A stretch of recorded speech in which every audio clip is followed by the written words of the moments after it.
عن ابی العباس عبداللہ ابن عباس رضی اللہ عنہما قال، عبداللہ ابن عباس رضی اللہ تعالی عنہما جن کی کنیت ابو العباس ہے، وہی دادا اور پوتے کا نام ایک، ابو العباس عبداللہ ابن عباس، اپنا نام عبداللہ ہے، عباس حضور کے چچا کے بیٹے ہیں، اور انہوں نے اپنے بیٹے کا نام بھی عباس رکھا ہے، تو ابو العباس بھی ہے، ابن عباس بھی ہیں، ابو العباس بھی ہیں رضی اللہ عنہما قال کنت خلف النبی صلی اللہ علیہ وسلم یوما، بعض جگہ آتا ہے ردف النبی، ایک دن میں حضور کے پیچھے تھا، یعنی سواری پر، اونٹ پر، آگے حضور تشریف فرما تھے، پیچھے میں بیٹھ، ردیف کہتے ہیں، ردف بھی اس کو لفظ آیا ہے، ردیف کہتے ہیں وہ شعر کے آخر کی چیز جو ہوتی ہے۔ کنت خلف النبی صلی اللہ علیہ وسلم یوما فقال یا غلام، یا غلام ہے لڑکے، یہ غلام جو ہے بڑے محبت کے ساتھ، یا غلام، اے بیٹے، غلام کا لفظ جو ہے بیٹے کے لیے بھی آتا ہے۔ حضرت مریم نے یہی کہا تھا نا، انا یکون لی غلام ولم یمسسنی بشر ولم اک بغیا، تو اے بیٹے، چچا داد بھائی ہیں لیکن عمر میں بہت چھوٹے ہیں، اے بیٹے، اے بیٹے، انی اعلمک کلمات، میں تمہیں آج کچھ باتیں تلقین کرتا ہوں۔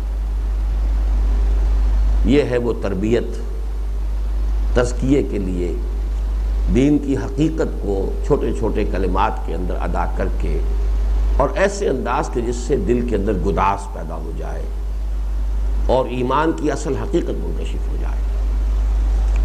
انی اعلمک کلمات احفظ اللہ یحفظک،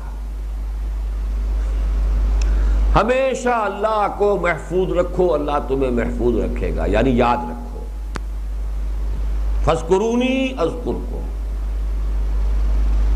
یہ ٹو وے پروسیس ہے، تم اللہ کو بھول جاؤ گے، اللہ تمہیں بھول جائے گا، جاؤ دفع ہو جہاں جاؤ، تم اللہ کو یاد رکھو گے، اللہ تمہیں یاد رکھے۔ فاذکرونی اذکرکم، اور بعض احادیث میں آتا ہے میرا بندہ اگر مجھے اپنے دل میں یاد کرتا ہے، میں بھی اپنے بندے کو اپنے دل میں یاد کرتا ہوں۔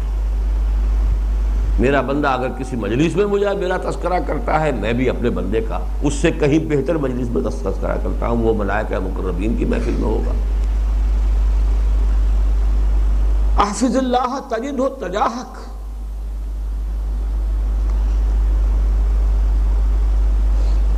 اللہ کو یاد رکھو، تم اسے اپنے سامنے پاؤ گے۔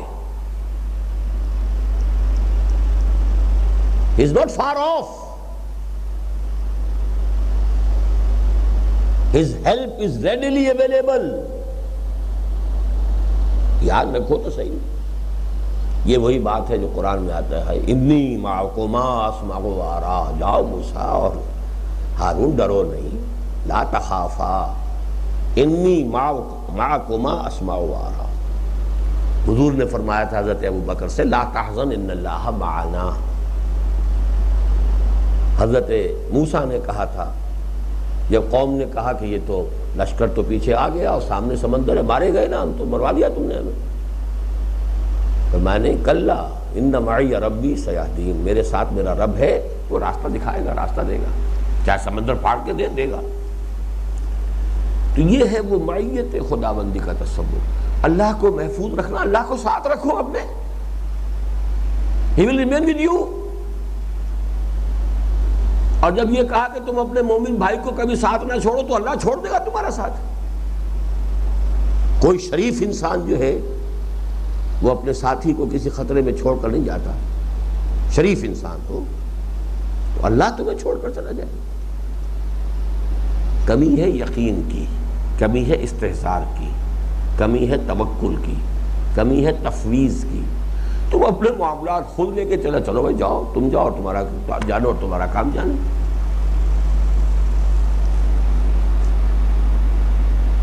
تم ہمارے حوالے کر کے دیکھو، پھر ہم جانے اور تمہارا کام جانے۔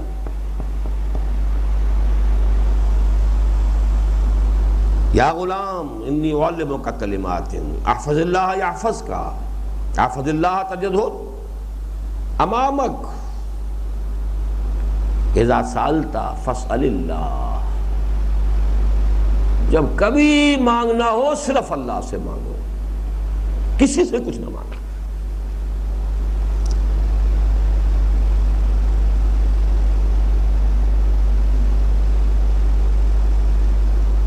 وَإِذَا اسْتَعَنْتَ فَاسْتَعِنْ بِاللَّهِ، جب مدد کی ضرورت ہو اللہ سے مدد مانگو۔ جب وہ ہر دم تمہارے ساتھ ہے، کسی اور سے مدد مانگنے کی ضرورت کیا ہے؟ توہین کر رہے ہیں اس کی، ہم پر بھروسہ نہیں۔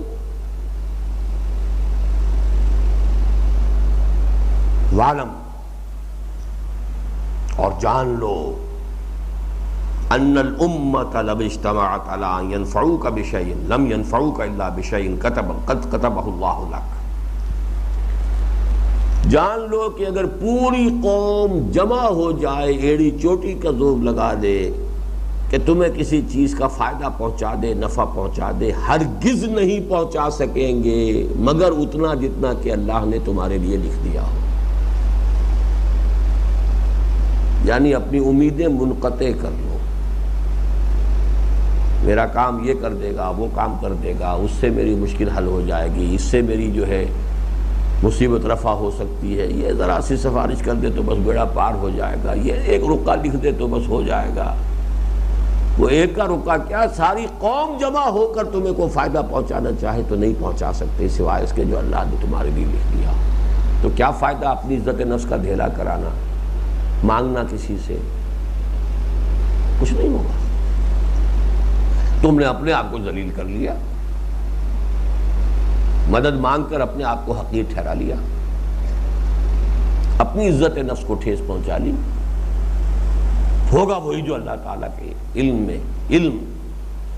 میں پہلے سے معین ہے، اور وہ ہونا ہی ہے۔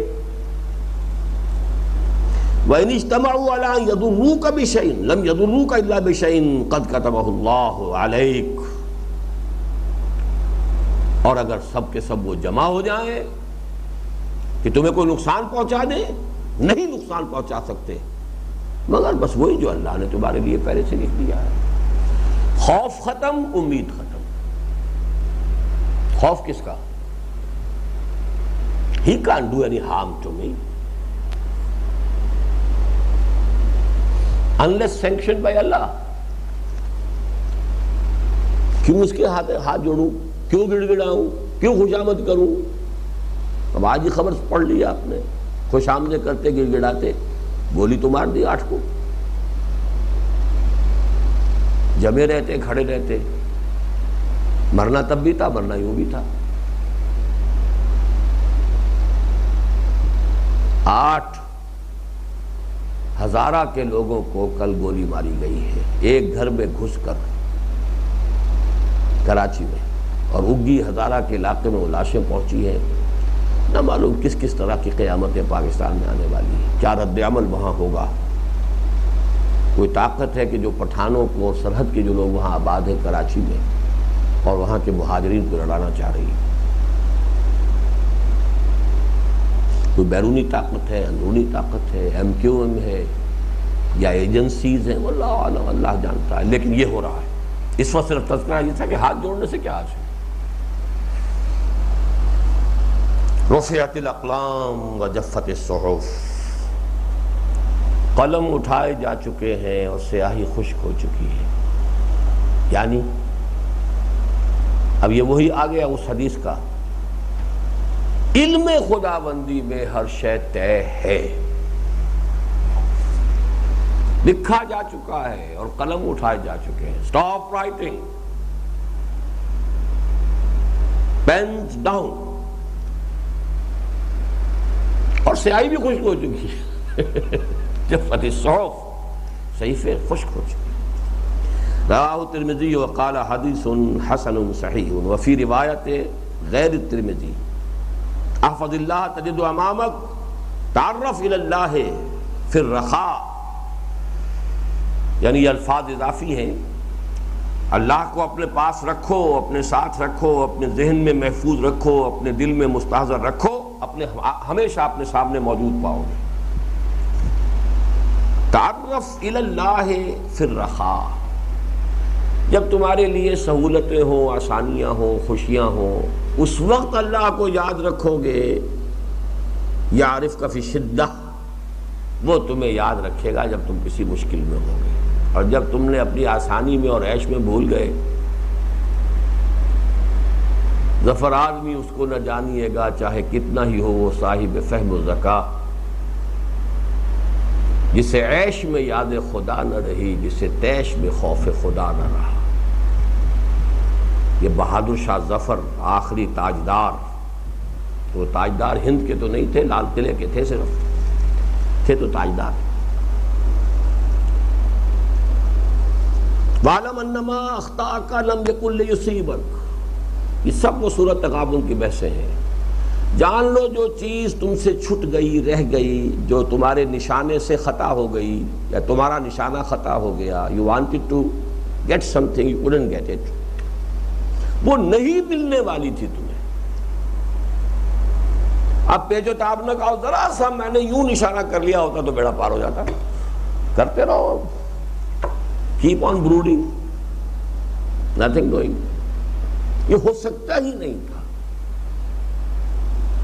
وَمَا أَصَابَكَ لَمْ يَكُنْ لِيُخْطِئَكَ، اور جو تم پر آئی ہے بات، واقع ہوئی ہے، وہ تم سے ہٹ سکتی ہی نہیں تھی۔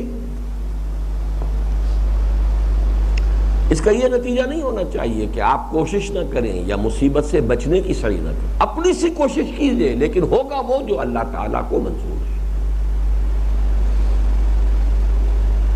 لہذا اس میں سکون ہے، اطمینان ہے، یہ نہیں ہے کہ یہ جی دیکھو نا میرا تو ساری محنت رکارت گئی، یوں نہ کرتا تو شاید ٹھیک ہو جاتا، یہ بیچ میں نہ آ گیا ہوتا کم وقت تو میرا تو کام بنا پڑا ہوا تھا۔ یہ سارے جو ہے وہ غصے ہیں، اپنے اوپر بھی حسرتیں ہیں، دوسروں کے اوپر بھی طیش آ رہا ہے، سب سے نجات ہو گئے۔ ٹھیک ہے بھائی، اللہ تعالیٰ کو یہ منظور نہیں تھا، خلاص، the slate is clean, go ahead now.